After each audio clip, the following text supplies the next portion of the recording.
Dinitrogen pentoksida dapat terdekomposisi menjadi gas nitrogen dioksida dan oksigen sesuai. Nah, kalau ini kan langsung dikasih tahu. Ini reaksinya orde 1. Jadi kalau kita perlu informasi berapa reaksi setelah sekian lama, nah langsung berarti kita pakai ln AT sama dengan yang ini. Ln A0 min KT ya, itu contoh. Kalau misalnya sudah diberikan informasi reaksinya berorde berapa. Yang pertama, setarakan. Seperti biasa ya, di sini kiri N-nya 2, kanan kita kalikan 2. Oksigen 5, berarti di sini sudah 4, ini harus 1. Tapi biasanya, apalagi nanti kalau membahas reaksi elementer, pecahan itu jarang disukai ya. Jadi kalau misalnya kita bulatkan, kita kalikan 2, jawabannya 2N2O5 gas menjadi 4NO2 tambah O2 ya, ini penyetaraan seperti biasa. Kemudian yang B, nah ini kita coba jawab semua laju relatif dan laju reaksi. Di sini diketahui kalau laju dekomposisi atau pengurangan N2O5 ini besarnya adalah A, molar per detik. Ya. Yang ditanyakan sebetulnya hanya nitrogen, berapa laju pembentukan nitrogen dioksida. Jadi yang ini. Berapa? Yang ini. Jadi kita nanti jawab untuk yang oksigen. Gimana caranya? Kalau menentukan laju relatif, sama seperti stoikiometri biasa ya. Pakai koefisien yang setara. 4 per 2 dikali A. Berarti jawabannya untuk yang soal ini, jawabannya adalah 2A. Tapi kalau ditanyakan berapa laju pembentukan oksigen, jawabannya berapa? Berapa? Setengah A, Bu. Setengah A ya, 1 per 2 kali A, setengah A. Kalau ditanya laju reaksi dekomposisi reaksi tersebut itu berapa? Satu nilai. Kalau ini kan beda-beda. Laju relatif terhadap reaktan A, laju relatif terhadap produk NO2 2A, laju relatif pembentukan O2 setengah A. Nilainya bisa beda-beda karena relatif terhadap siapa. Kalau yang saya tanya berapa laju reaksi tersebut, tidak peduli terhadap reaktan atau produk, berapa nilainya?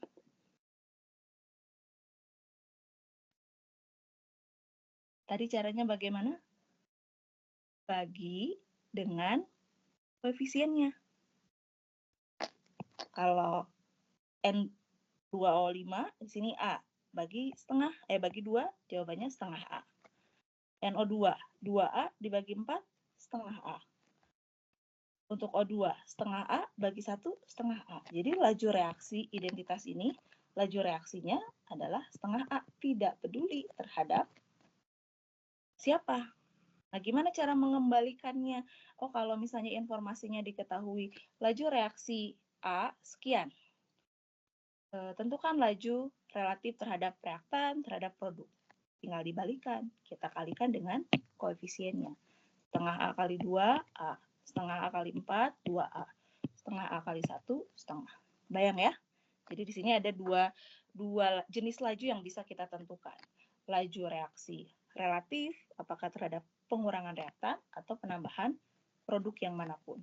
Yang kedua, laju reaksi secara umum tanpa melihat terhadap reaktan atau terhadap produk. Ini nilainya hanya 1, semua sama. Ya. Tapi kalau yang di soal B ini yang ditanyakan hanya laju relatif pembentukan gas NO2. Jadi jawabannya 2A. Makanya ini penting ya untuk bisa menyetarakan persamaan reaksi, bukan dalam stoikiometri saja, tapi dalam menentukan laju relatif itu juga dipakai. Oke? Ya, Adika. Bu, tadi kan berarti identitasnya setengah A ya, Bu? Nah, itu berarti dari produk terhadap reaktan. Apa? Karena kalau terhadap produk terhadap Karena kalau dari reaktan terhadap produk itu jadi bukan setengah. Ini tidak terhadap siapapun. Jadi identitas kita punya reaksi ABC, misalnya berbagai jenis ya. Ada reaksi misalnya katakanlah reaksi penetralan, reaksi dekomposisi, reaksi apapun. Identitas suatu reaksi ya berapa lajunya? Setengah A. Gitu. Jadi tidak melihat terhadap siapa, nilainya pasti akan sama. Kenapa bisa sama? Karena semua laju relatif tinggal kita bagi dengan koefisien, itu akan menghasilkan angka yang sama untuk reaktan maupun produk. Kebayang nggak? Oh, maksudnya dibagi dia sendiri ya, Bu? Ya, betul. Koefisien dari dia sendiri. Oh ya, makasih, Bu. Nanti nilainya hanya ada 1. Jadi ini kalau kita berbicara identitas suatu reaksi, lajunya berapa? Tidak melihat terhadap produk, tidak melihat terhadap reaktan. Bayang ya?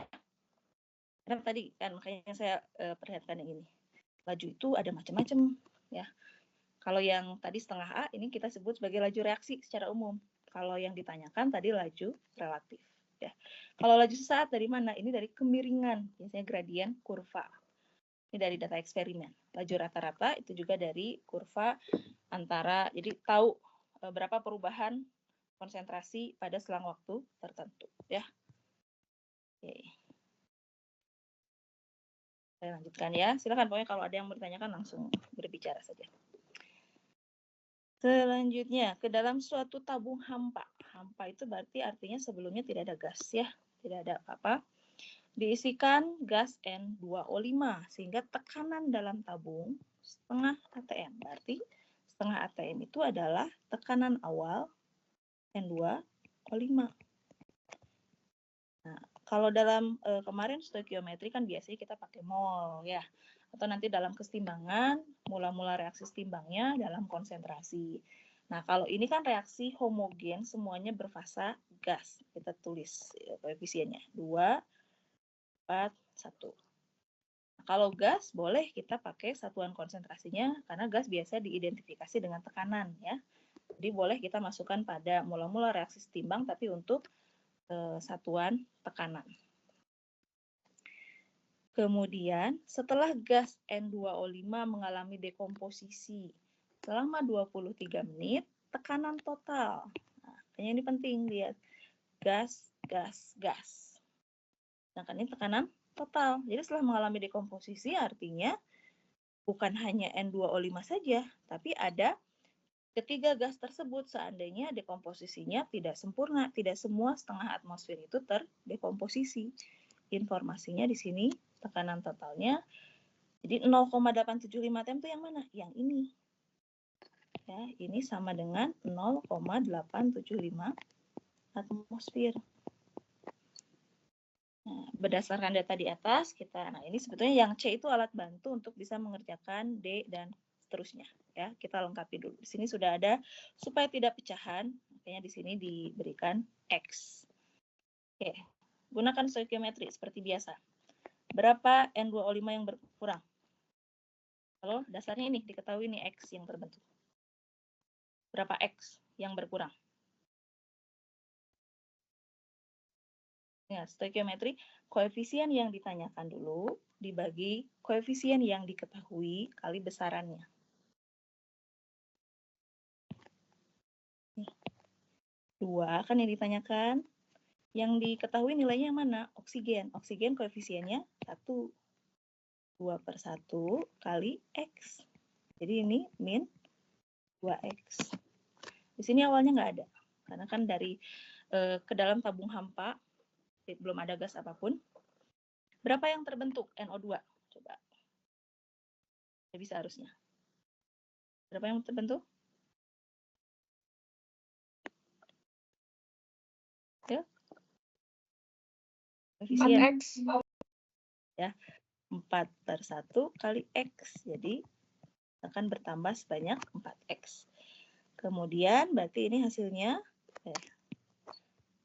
0,5 kurangi 2X. Ini 4X, ini X. Nah, dari situ, kerjakan langsung di sini ya. Bisa kan mencari nilai X-nya ya? Jadi 0,5 dikurangi 2X, ditambah 4X, ditambah X sama dengan 0,875. Ini akan sama saja dengan 0,5 ditambah 3X ya. Ditambah 3X sama dengan 0,875. X-nya berapa? 0,875 kurang 0,5 bagi 3. 0,125 atmosfer. Ya. Jadi ini sengaja C itu alat bantu sebetulnya untuk bisa mengerjakan yang D. Pertanyaannya yang di D. Berdasarkan tabel, hitung tekanan parsial gas N2O5 sesudah reaksi berlangsung selama 23 menit. Informasi di tabel kan sesuai dengan ini.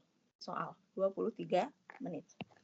Jadi yang ingin dicari adalah PN2O5 dalam keadaan akhir yang sama dengan 0,5 dikurangi 2X. Nah, kita sudah dapat X-nya ini. Nah, berarti 0,5 kurangi 2 kali 0,125. Jawabannya 0,25 atmosfer. Bayang yang ini? Masih bisa diikuti? Nah. Coba, sekarang yang E. Tentukan waktu paruh.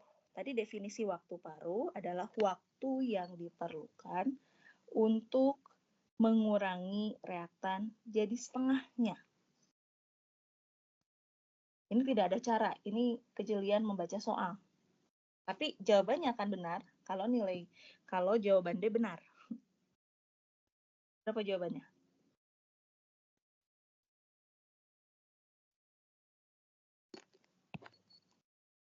Dekomposisi selama 23 menit yang awalnya 0,5, hasilnya jadi 0,25. Sudah setengahnya kan ya? Jadi untuk yang E ini ya, bisa dijawab kalau jawaban di D itu adalah setengahnya. Kalian bisa jawab dengan benar. Ya, 23 menit. Kenapa? Karena dari 0,5 itu berubah setengahnya menjadi 0,25 atmosfer untuk reaktan. Bayang. Kalau jawaban di D salah ya mungkin kita bingung, nggak akan ketemu ya jawabannya. Oke. Sekarang yang F. Sudah terbayang kita pakai rumus yang mana? Tetapan laju itu ada di mana? Ada dalam persamaan apa? Tetapan laju ada di persamaan hukum laju. R sama dengan, ini kan orde 1 ya. K kali A. Ada di ln A. T sama dengan ln A. 0 min KT. Yang ditanyakan K. Kira-kira kita pakai yang mana? Hukum laju atau hukum laju terintegrasi? Di sini kan space-nya mungkin kalian juga harus berpikir, oh, space yang disediakannya kecil, jadi sebetulnya langkah pengerjaannya juga tidak banyak ya. Dari mana kira-kira? Dari hukum laju terintegrasi, karena di sini sudah ada informasi T setengah. Masih ingat nggak? Sudah hafal belum? T setengah untuk orde 1. Di sini sudah dinyatakan. Ordenya orde 1. Yang tidak dipengaruhi oleh konsentrasi. Ini nanti harus hafal ya. Latihan, coba turunkan. Ln 2 per K. Jadi kita pakai persamaan ini. Yang ditanyakan K, berarti K ln 2 dibagi T setengah. Karena T setengahnya sudah ada di jawaban soal sebelumnya. Dia agak sulit ya kalau untuk kimia membuat soal latihan yang tidak saling berkaitan. Kecuali soal lepas tanpa dipandu itu juga menyulitkan. Makanya tetap dibagi subsoal seperti ini. Tapi konsekuensinya akan saling berkaitan ya antara jawaban yang satu dengan jawaban yang lainnya. Nah, K-nya boleh dalam satuan apapun. Yang penting tuliskan satuannya dengan tepat. Misalnya kita tidak mau mengubah menit nih. Tetap aja menjadi 23 menit. Tidak mau mengubah ke detik juga nggak masalah. Ya. Ln 2 dibagi 23. Jawabannya 0,03 menit min 1. Nah, ini kalau mau kita pakai menit. Mau pakai detik juga itu akan dibenarkan. Asal satuannya betul. Jadi 23 kali 60. Berarti ln 2 dibagi 23 kali 60. Nanti satuannya detik min 1. Boleh. Mau diubah ke jam, tidak masalah. Yang penting satuannya betul. Nah, tadi mesti ingat ya, untuk orde 1, ciri orde 1 nilai K-nya punya satuan waktu min 1. Ya. Kita lanjut ya kalau nggak ada yang bertanya. Yang G, ini meskipun belum dipelajari di kelas, tapi intinya di sini persamaan Arrhenius yang tadi. Sekarang kalau mau dihafal, ya sekalian kita coba menghafal. Ln K1 per K2, kalau ininya positif, EA per R, maka dalam kurungnya dibalik. 1 per T2 kurang 1 per T1. Intinya sebetulnya hanya tinggal menggunakan atau memasukkan ke dalam rumus persamaan Arrhenius untuk dua kondisi temperatur. Nah, cuman harus teliti. R satuannya kan 8,31, besarnya 8,31 Joule per mol Kelvin. Biasanya banyak yang kurang teliti di sini. Energi pengaktifannya kilojoule. Ya, 103 jangan lupa ubah ke Joule, pangkat 3 Joule per mol. Ya. Nah, ini bergantung jawaban sebelumnya ya. Kalau misalnya kita mau tetapkan T1-nya, ini di soal berapa? Nih, 45 derajat. Kita harus ubah dalam Kelvin. 45 tambah 273. Sini. 45 tambah 273, ini 318 Kelvin. Ini punya nilai K-nya sesuai dengan soal di F. 0,03 menit min 1. Ups, berarti kalau ini satuannya menit min 1, nanti K2 juga sama ya. Menit min 1. T2-nya yang ditanyakan di soal, hitung tetapan laju reaksi pada 05. 05 tambah 273, 338. Nah, yang ditanyakan K2. Jadi, biasanya persamaan Arrhenius itu digunakan seperti ini ya. 1 per 338 dikurangi 1 per 318. K1-nya 0,03, K2-nya yang ditanyakan. Bisa kan ya? Ini nanti silakan dicari berapa nilai K2-nya. K2-nya satuannya sama, menit min 1. Kelas untuk yang ini, meskipun belum mungkin di kelasnya. Ya. Tapi tadi kita sudah turunkan. Dari persamaan Arrhenius awal, Arrhenius itu intinya dia menjelaskan faktor temperatur pada tetapan laju reaksi. Ya. Oke, kita lanjut. Yang terakhir untuk soal ini. Ini mengenai diagram. Tunjukkan dalam gambar atau diagram perubahan entalpi untuk reaksi yang sama. Di sini diketahui delta H-nya positif. Kalau positif berarti kita gambar. Pertama kita buat dulu seperti ini. Kalau positif berarti reaktannya tadi apa? N2O5. Ya, pokoknya sebelum dia melewati energi kinetik minimum ini yang kita sebut sebagai energi pengaktifan. Jadi tarik garis lurus dari mana? Dari arah reaktan, reaktannya kan N2O5, ke arah puncak. Itu yang kita sebut energi pengaktifan. Produknya NO2 dan O2. Oh, tadi ini 2, 4, ya, seperti itu. Di sini yang diminta, gambarkan secara skematis koordinat reaksi. Kita harus bisa menuliskan ya selalu keterangan sumbu X-nya apa. Ini koordinat reaksi. Ini koordinat reaksi atau jalannya reaksi. Ya. Lalu ini entalpi, perubahan entalpi atau energi potensial. Sumbu Y-nya energi, sumbu X-nya koordinat reaksi. Tunjukkan dalam gambar tersebut energi pengaktifan. Energi pengaktifan ini yang warna hijau. Entalpi reaksinya harus endoterm. Yang ini ya. awalnya di sini lebih rendah, akhirnya di sini lebih atas. Delta selalu akhir kurang awal. Nilai yang lebih tinggi dikurangi nilai yang lebih rendah, ini delta H-nya positif. Jadi kalau kita buat, kalau berdasarkan skala, ini harus tidak akan jauh berbeda. Ini 100,2 kilojoule per mol energi pengaktifannya. Dari soal di G ini 103 kilojoule per mol. Jadi harusnya kita tidak terlalu berbeda ya antara puncak tinggi energi pengaktifan dengan delta H-nya. Kebayang nggak? Nah ini kalau misalnya sekarang saya balik. Reaksinya adalah NO2 ditambah O2 menjadi reaksi kebalikannya, 2N2O5. Tunjukkan mana energi pengaktifannya.